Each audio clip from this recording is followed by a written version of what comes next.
काला तो कहिए नहीं, मैं कहता हूं ये तो महाकाल का दिन है कि जिस दिन हमारा गुरु हमसे बिछड़ गया।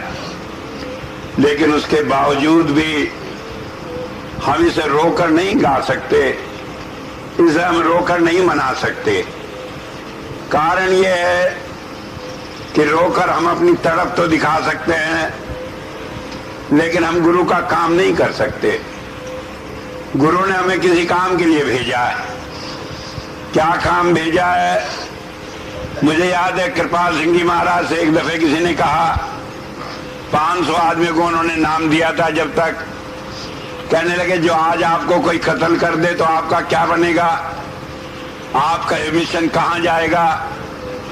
कहने लगे आज तो 500 आदमी हो गए, अगर एक आदमी भी नाम लेवा रहेगा वो भी मेरी तरह सारी दुनिया में इस रूहानियत को फैलाएगा।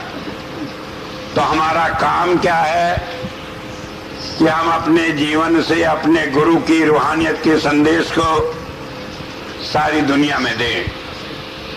जो काम हमें उसने सिखाया है वो हम इस तरह सीखें कि लोग हमें देखकर ये कहें कि हाँ इसका गुरु क्या सिखाता था, क्या चीज थी। अगर हमें देखकर लोगों को हमारे गुरु की याद नहीं आई तो हमने अपने गुरु के प्रति अपना कर्तव्य पूरा नहीं किया। अब क्या चीज है, क्या हम जीवन में करें? ये नहीं है कि हम जहाँ खड़े हुए कृपाल सिंह जी के गीत गाने लगे। आज आप सबके सामने कृपाल सिंह जी के गीत गाते रहो, लोग कहेंगे क्रेजी है, पागल है, जहाँ खड़ा होता है यही गीत गाता रहता है। कहाँ से आएगी वो कशिश कि लोग उसका गीत गाएं? लोग हमारी जिंदगी को देखेंगे। जी महाराज का शिष्य है, इसके अंदर झूठ नहीं हो सकता, छल नहीं हो सकता, कपट नहीं हो सकता। बहुत मुश्किल काम है, क्योंकि दुनिया में तो सारी कामों में छल कपट भरे पड़े। हम भी दुनियादार हैं, हमारे भी दो आंख है, देखते हैं उसने झूठ से इतना कमा लिया। हमारे भी घर में बीवी है जो रोज कचोटती है कि नहीं पैसा कहीं से लाओ कमा कर, लेकिन उससे बढ़िया मकान बनाना है, उससे बढ़िया गाड़ी रखनी है। लेकिन आप अपने जीवन से अपने घर में ऐसा वातावरण बनाएं कि हर आदमी ये कहने वाला हो, कहने लगे नहीं ये पाप की कमाई नहीं चाहिए, हम भूखे अच्छे हैं, रूखी रोटी खा लेंगे, लेकिन हम पाप की कमाई नहीं खाएंगे। कारण ये है कि जो पाप की कमाई आप खाएंगे वो आपको इस जीवन में भी दुखी करेगी और अगले जीवन में भी वो ले डूबेगी। चाहे आपने संत से नाम ले लिया हो, चाहे दूसरे से ले लिया हो। केवल इतनी बात है कि मेरे जैसा आदमी जब बेवकूफ फंस जाता है सारे झंझट में और महाराज जी से कहलवा लेता है, कहने लगे नहीं मुझे मोक्ष ही मिलेगा, तो मुझे न कहीं गला घोट कर, मार पीट कर, छेद पीट कर ठीक करना पड़ेगा, क्योंकि मैं ये नहीं कह सकता कि तुम झूठे हो इसलिए अगला जन्म लेना ही पड़ेगा। आज तक मुझे किसी पर कितना गुस्सा आया, लेकिन मैंने कभी ये नहीं कहा कि तुझे दूसरा जन्म मिलेगा, कभी नहीं कहा कि तुझे भोगना पड़ेगा। मैं सोच लेता हूं ये तो नादान है, मैं क्यों गलती करूं। तो बात ये समझ लेनी कि अपने जीवन को इतना अच्छा बनाओ कि जिससे अपना भी काम आसान हो और अपने गुरु का भी काम आसान हो। दूसरी बात है इसी में कि हम किसी से भेदभाव न रखें। हम इस बात से भेदभाव न रखें कि दर्शन सिंह जी का नाम लेवा है, ये ठाकुर सिंह जी का नाम लेवा है, ये किसी और का नाम लेवा है, ये वो महात्मा के यहाँ जाता है, ये देवी के मंदिर में जाता है जहाँ बकरा चढ़ता है, काली चिंत में कुछ होता है। अरे वो किसी रास्ते पर जाता है, वो उसका कर्म है। हमारे लिए तो इतना काफी है कि वो भी इंसान है, वो भी हमारी तरह जेल में फंसा हुआ है।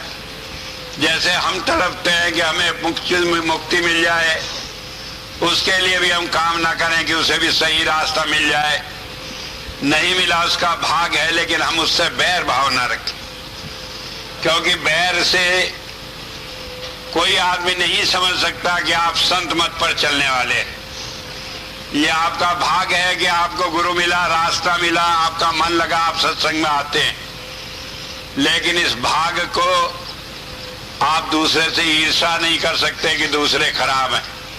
भाई उनका दुर्भाग्य है, हम उन पर दया कर सकते हैं, हम उनके लिए प्रार्थना कर सकते हैं, लेकिन उनके लिए बुरा भाव नहीं रख सकते।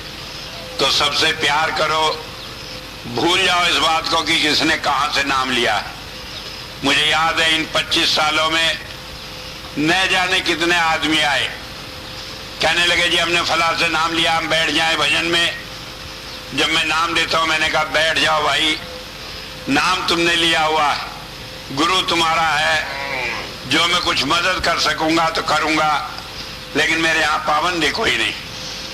आज तक मुझे याद है इन 25 सालों में कोई आदमी कहीं से नाम लिया हो वो नहीं कहेगा कि स्वामी जी ने मुझे दूसरा समझा। कई बार तो लोग कहते हैं कि हमें स्वामी जी उनसे भी ज्यादा प्यार करते हैं जो उनके नाम लिए हुए हैं। ये सच्चाई नहीं है, मैं उन्हें ज्यादा प्यार नहीं करता, लेकिन मैं सबको बराबर ही प्यार करता हूं। तो इसलिए वो अपने को ज्यादा समझते हैं तो ये उनकी अपनी बात है। तो कहने का मतलब है कि अगर हम चाहते हैं कि हमारे गुरु का नाम हो तो हम भी किसी से भेदभाव न करें। और दूसरी बात यह है कि हमें महाराज जी ने एक ही बात सिखाई है, और वो सिखाई है कि हम एक ईश्वर की भक्ति करें, परमात्मा के सिवाय दूसरे किसी पचेड़े में न पड़े। आप दूसरे झंझट में न पड़े, देवी के नहीं, देवताओं के नहीं।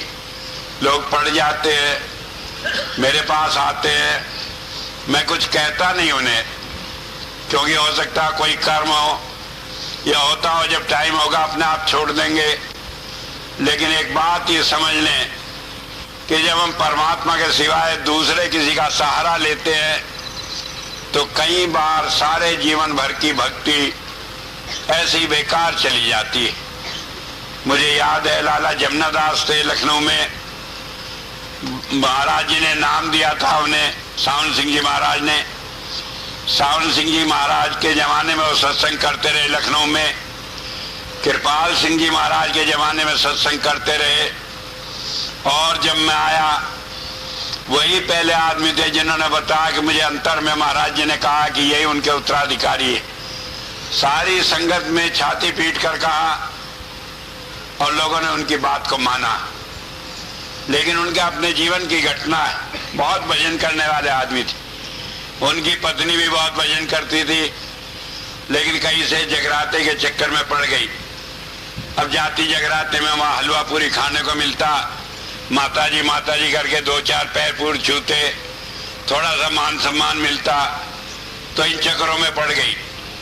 और 5-4 साल आखिर में सत्संग का काम छोड़कर उसी में लग गई। आखिर में जब आखिरी टाइम आया वो पड़ गई, बेहोश हो गई और कई दिन तक बेहोश रही। लोग कहने लगे आप तो इतना नाम लेवा है, आपने 30-40 साल तक लोगों को सत्संग सुनाया, आप इतने अनुभवी, आपके घरवाली का यह हाल है, कहाँ है महाराज जी लेने को ली। उन्हें भी बड़ी शर्म आई जमुनादास जी को, लेकिन जब अपने पर पड़ती है तो लोग सारी बातें भूल जाते हैं। मुझे याद है डॉक्टर होता अपना इलाज नहीं कर पाता, चाहे दुनिया का कर दे, तो वो भी बहुत परेशान हुए। तो एक दिन एक बहन कौशल्या थी, उसे कहने लगे कि न जाने क्या मेरे पाप सामने आए, मेरी पत्नी बेहोश पड़ी है, मरती नहीं, महाराज जी लेने नहीं आए, ये आदमी सारे मुझे नाम धरते हैं, मैं क्या कहूँ। कहने लगे बहन कुछ ही तू ही सोच। वो बैठी आंख बंद करके भजन पर, महाराज जी आए तो कहने लगे महाराज जी उसका कल्याण कर दो। कहने लगे उसे कह दे उसकी देवी कर देगी जिसके चक्कर में वो पड़ी थी। कहने लगे महाराज जी नाम तो आपसे ले रखा है। कहने लगे नाम तो ले रखा है लेकिन चक्कर तो देवी के में पड़ी थी, हलवा पूरी खा रही थी, अब सब निकल जाएगा। कहने लगे वहां तो कुछ आता ही नहीं। कहने लगे देवी की क्या हिम्मत आ जाए जब मैंने नाम दिया है। और कहने लगे आप कि मैं क्यों आ जाऊं जब वो देवी के चक्कर में पड़ी है। कहने लगे भुगत लेगी। फिर उन्हें हाथ पैर जोड़े, कहने लगे महाराज जी जीव तो गलती करते ही, आप दया कर दो। जब ये बात कही कहने लगे अच्छा। उसने खोल कर बताया। कहने लगे महाराज जी ने कह दिया अच्छा दया होगी। थोड़ी देर में उनकी पत्नी ने आंख खोल लिया, कहने लगे महाराज जी आ गए, अब मैं जा रही, और उसके बाद वो चली गई। तो मेरा कहने का मतलब है गुरु हमारी सारी संभाल तो करता है, लेकिन हम छोटी सी गलती के कारण दुख का कारण बन जाता है। इसलिए आप इस सारे झंझट में न पड़ो। कहीं जाए संतोषी माँ, कहीं मैं जाके हुई देवी, कहीं कोई जाए कहीं कुएं में पड़े, कह दो हमें तो एक अपने गुरु से काम है, हमें तो एक परमात्मा से काम है, हम सारे झंझटों में पड़ते नहीं। कई आदमी मेरे पास आते हैं, कहने के देवी का ये छोड़ देंगे तो क्या होगा। मैंने कहा देवी तो देवी का पैगंबर भी तुम्हारे पास तक नहीं आकर फटक सकता, लेकिन गुरु को तो पकड़े रखो। अगर देवी भी छोड़ दी, गुरु भी छोड़ दी, तो धारोधार हो जाओगे, फिर कुछ भी नहीं मिलेगा। गुरु को पकड़े रखो, सारी दुनिया को छोड़ दो, और सारी दुनिया को पकड़े रखो, एक गुरु को छोड़ दिया तो वो आखिर में तुम्हें नाक रगड़वा के जब ले जाएगा, ले तो जाएगा क्योंकि वायदा है, लेकिन वो नाक रगड़वा देगा कि हाँ मेरे से गलती हुई, जिससे उसे तो कुछ नहीं, दूसरे को तो अकल आ जाए कि इस तरह की गलती नहीं करते। तो एक बात ध्यान रखें, ईश्वर के सिवाय दूसरे में किसी की पूजा मत करो। हो सकता है कहीं करनी पड़े, मैं यूं भी नहीं कहता कि आज से जाके घर में तुम्हारी लड़ाई होना शुरू हो जाए। बहू को कहे कि चल वहां देवी पर, सास और वो मना कर दे तो वहां उसी दिन लड़ाई हो जाए। मान लो जाना भी पड़े तो वहां जाकर अपने गुरु का ध्यान करके ही कुछ करो। ये नहीं कि वहां देवी के जाकर आप देवी को मत्था टेक रहे कि देवी मत्था टेक रहे हैं कि लड़का दे दे लड़की दे दे, और दीवार में जाके सीधी टक्कर मारे कि उसके देवी के अंदर ही घुसने की तैयारी हो। ऐसा नहीं करना। करना यह है कि आंख भी मूंद कर बैठे तो याद गुरु को रखो, चाहे कोई रहे वहां, तो फिर उसमें आपका दोष नहीं होगा और समाज की मर्यादा भी रह जाएगी। क्योंकि सास भी है, अगर नहीं कहना मानेंगे तो सास भी बहुत भयंकर हो जाती है, ये भी ध्यान रखें। तो मैं ये नहीं कहता कि घर में लड़ाई करो, लेकिन आपको अपने मन से तो कोई नहीं रख सकता। मन में तो अपना परमात्मा का ध्यान रखो, गुरु को याद रखो, और किसी बात में पड़ो नहीं। कई भाई होते हैं जिनके घर में झगड़े हो जाते हैं, कहने के क्यों गई सत्संग में, नहीं जाएगी, किसी बात से झगड़ा करते। तो मैं कहता हूं मत आओ, लेकिन घर में तो कोई मना नहीं करता गुरु को याद करने की। भाई अपने मन में रखो, कोई वहां तो कोई देखने नहीं जाता आदमी कि तुम किसे याद कर रही हो। 24 घंटे वो तुम्हारे अंतर की बात नहीं जानता। 24 घंटे क्या है, 24 मिनट भी नहीं जानता, 1 मिनट भी नहीं जानता। तो इतना है कि अपने मन में रखो, क्योंकि संत मत किसी दिखावे की बात नहीं कहता। संत मत नहीं कहता कि गुरु को गले में लटकाए फिरो और दिल में किसी को और बसाए रखो। संत मत कहता गुरु को दिल में बसा लो, फिर चाहे गले में कोई लटका रहे उसका फर्क नहीं पड़ता। तो एक बात ये ध्यान रखें कि अपने आप को गुरु से अलग न करें। और एक बहुत जरूरी चीज है कि सही रास्ता आपको मिलता रहे तो सत्संग मत छोड़ें। सारे काम एक तरफ, आप चाहे हरिद्वार जाओ, चाहे कहीं बद्रीनाथ जाओ, चाहे कितनी बड़ी तीर्थ यात्रा कर लो, उससे वो फल मिलने वाला नहीं है जो सत्संग से मिलेगा। क्योंकि सत्संग से हमें ज्ञान मिलता है। वो सारी बातें जो मन में हमारे आकर भजन में रुकावट पैदा करती है, उसका कहीं ना कहीं जवाब मिलता है। तो सत्संग में जुड़े रहें। और आप ये सोच लें कि सत्संग में आना भी एक बहुत बड़ा भजन है। जब इन बात को याद रखोगे तो आप गुरु के रास्ते पर चलोगे। और मैं समझता हूँ यही सच्ची श्रद्धांजलि अपने गुरु को। बाकी हम रो लें गा लें, इससे तो कुछ होता नहीं। क्योंकि अगर रोने से कुछ होना होता तो इस 25 साल में नहीं जाने कितनी बार मैं रोया होता। क्योंकि मुझे याद है कि एक बार जब याद आ जाती है हुजूर की, तो जी नहीं करता दुनिया का कोई भी काम करने की। क्योंकि मैं जानता हूं दुनिया का गुरु होता होगा, मेरा गुरु तो ऐसा गुरु था कि मैंने कुछ सोचा, उसने सोचने से पहले मेरी बात पूरी कर दी, चाहे वो कितनी बड़ी बात हो कितनी छोटी बात हो। मैंने तो आज तक कभी गुरु को मुंह खोल कर भी यह नहीं कहा कि मेरा ये काम हो जाए। मुझे याद है मैं एक बार सहारनपुर में सस्पेंड हो गया था, नौकरी में था। सस्पेंड लोग इसलिए होते हैं कोई गलती करें, मैं इसलिए कहा कि मैं बेकसूर था। और वजह ये होती, नगर पालिका में था, वहाँ एक मेंबर थी नगर पालिका की, न जाने क्या उसे मेरे से प्यार होगा, थे तो औरत, लेकिन मैं प्यार इसलिए कहूँगा कि उसे गुरु के नाते या संत के नाते या किसी नाते या वैसी नहीं जाने क्यों बहुत मानने लगी। और एक दिन कहीं उसने कह दिया कि गुप्ता जी तो मुझे चौराहे पर बेच दें तो मैं बिक जाऊंगी, मैं तो उनके बेपैसे की गुलाम हूं। ये चेयरमैन को पता लग गया। चेयरमैन के खिलाफ लोग इकट्ठा हो रहे थे विश्वास प्रस्ताव लाने को। उसने चाहा कि वो मेंबर उसे वोट दे दे। उसे पता लगा कि गुप्ता जी का तो बेपैसे की गुलाम है, उसे मुझे सस्पेंड कर दिया और कुछ नहीं बताया। मैं जाकर कहा मेरा कसूर, कहने का पता लग जाएगा। मैंने कहा पता लग जाएगा तो मुझे भी जरूरत नहीं, मैं किसी से कहूंगा ही नहीं। मैं घर जाकर बैठ गया। तो मैं गया बीच में महाराज जी के पास, महीने का सत्संग था। गया, कहने के ठीक। मैंने कहा हाँ सब ठीक है। अब क्या ठीक हो, सस्पेंड हुआ हूँ। लोग समझ रहे हैं रिश्वत ली होगी इसलिए सस्पेंड हूँ। मैं समझ रहा हूँ मैं ईमानदारी में सस्पेंड हो गया। और ठीक क्या, जब तनख्वाह नहीं मिलेगी तो काम कैसे चलेगा। जबकि पूरी तनख्वाह मिलती थी तब भी नमक से खाना पड़ता था, क्योंकि आधी तनख्वाह तो किराए में लग जाती थी सत्संग देने में। तो उसके बावजूद भी मैं कुछ नहीं कहा। तो एक दिन मैं भजन पे था, महाराज जी कहने लगे सस्पेंड हो गया। मैंने कहा अभी पता ही नहीं आपको, 8 दिन हो गए। कहने लगे ठीक हो जाएगा। मैंने कहा क्या ठीक हो जाएगा। कहने लगे ड्यूटी ज्वाइन कर लेगा परसों। मैंने कहा मैं किसी से कहने नहीं जाऊंगा, ये बात आप समझ लें। और अगले ही दिन चेयरमैन ने एक आदमी भेजा, कहने लगे गुप्ता जी मेरे से मिल रहे। मैं मिला। कहने लगे भाई मैं माफी चाहता हूं, मैंने तुम्हें सस्पेंड किया। मैंने कहा क्यों, माफी क्या बात है, आप तो अफसर है, कोई मैंने गलती की होगी। तो उसने एक किस्सा सुनाया कि मुझे बताया कि वो मेंबर कहती है कि मैं बेपैसे की गुलाम हूं। तो मैंने सोचा कि तुम दबाव में आकर उसे मेरी साथ जोड़ दोगे, लेकिन मुझे तुम्हें मालूम था कि तुम बहुत अपने गुरु के मानने वाले हो, और इसलिए मुझे यह दहशत हुई कि मैंने ये गलत काम किया है। मैं तुमसे माफी मांगता हूं और तुम्हें ड्यूटी पर ज्वाइन कराता हूं। तो इस तरह की बातें तक हुई।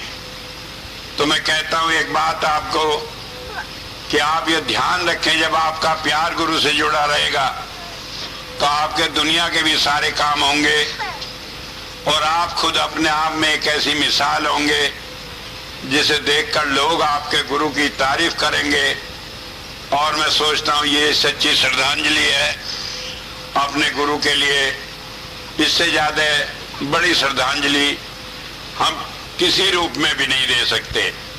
हम अपने को ऐसी एक मिसाल बना लें कि लोग देखकर कहें कि ये कृपाल सिंह का शिष्य है। ऐसी सिफ्त और किसी में नहीं हो सकती। मुझे याद है मैं न्यूयॉर्क में था, टेलीविजन पर इंटरव्यू हो रहा था। जब उसने बात की, मिस्टर लेक्सिक्सन ने, कई बात मैंने जवाब दिया, तो उसके मुंह से टेलीविजन पर ही यह बात निकल गई कि आज आपकी बात सुनकर मैं यकीन कर सकता हूं कि क्यों संत कृपाल सिंह जी महाराज के मानने वाले कितनी शांति से भजन सिमरन में लगे रहते हैं, किसी झंझट में नहीं पड़ते। उनके झगड़े मैंने नहीं सुने, उनकी बातें मैंने नहीं सुनी। तो बात यह हमें समझ लेने की है, जब हमारे अंदर कृपाल की खुशबू बस जाएगी तो कोई नाक ऐसी नहीं रहेगी जिसे वो खुशबू महसूस न हो। कमी इतनी है कि हम उस खुशबू को अपने अंदर बसा लें, फिर हमारे गुरु का नाम तो अपने आप ही चारों तरफ रोशन हो जाएगा। इतनी बात कहकर ही मैं अपनी बात को समाप्त करता हूं। उम्र बीत गई, 25 साल हो गए सारी बातें सुनाते सुनाते। मैं तो एक ही बात कहूंगा कि सुनने सुनाने की बात छोड़कर हम अपना ध्यान गुरु की तरफ रखें तो खुद ही उसका रूप बन जाएंगे। फिर आगे कुछ कहने और सुनने की बात नहीं रहेगी। तो इतनी बात कहकर ही मैं अपनी बात को समाप्त करता हूं।